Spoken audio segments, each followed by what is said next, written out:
It's bin day here in Auckland's Greenhithe. In fact, it's a double whammy because it's recycling day too. Ros Millet's responsible for inspecting the recycling bins every morning before the truck arrives. She walks about 20,000 steps a day to check people are putting the right items in. But that's not often the case. We get nappies, food waste, and in summer that's not nice because then you get maggots. I've had a chainsaw in the bin, a whole chainsaw.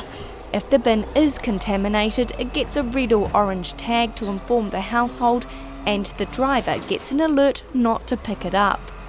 Today's offending bin is overflowing with all sorts of the wrong stuff. This is just a minor offence, but because they have got food scraps, it is automatically red tagged. It's got wrong plastic. All the things that are wrong with it, we tick. It's also got different languages if people are unsure. With contamination on the rise, Ros's job is getting more demanding. I used to have probably about 20 tags in my bin, in my bag that I carry around.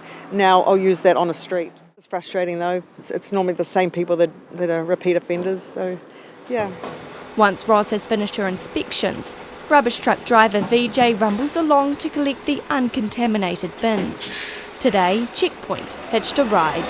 Contamination, just press contamination, non-recyclable, incorrect misrecycled. Inside, the truck cameras allow him to monitor what is being loaded in, should anything evade Ros's inspections, by hiding at the bottom of the bin. He says this is something that happens a lot, usually with bags of clothing or pillows sneaking in.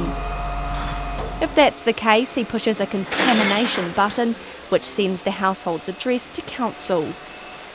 But by this point, it's too late, and a large part of the truckload is now contaminated. General Manager of Waste Solutions at Auckland Council, Perul Sud, says that has multiple consequences. The wrong items have to be sent to landfill, so that's one cost. The processing costs much more money, that's another cost. And the last one is your markets that are commodity based. If your product is not good, there is an effect on that as well. In the last year, they've had more and more strange items put in recycling that simply don't belong there. Pig's head, that's clearly not recyclable. We've had guns in the mix as well. We've had engine blocks, and who thinks that's recyclable?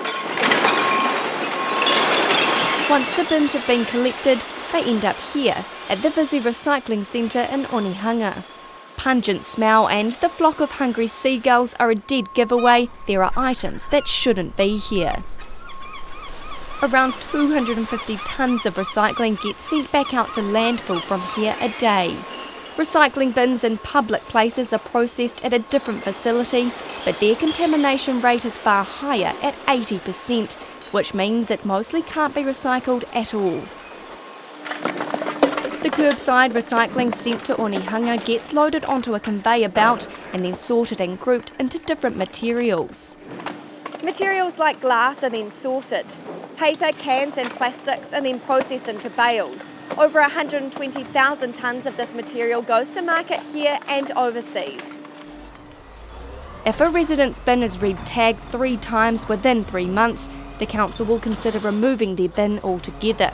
But offenders will receive 2 warning letters and an in-person visit before it comes to this.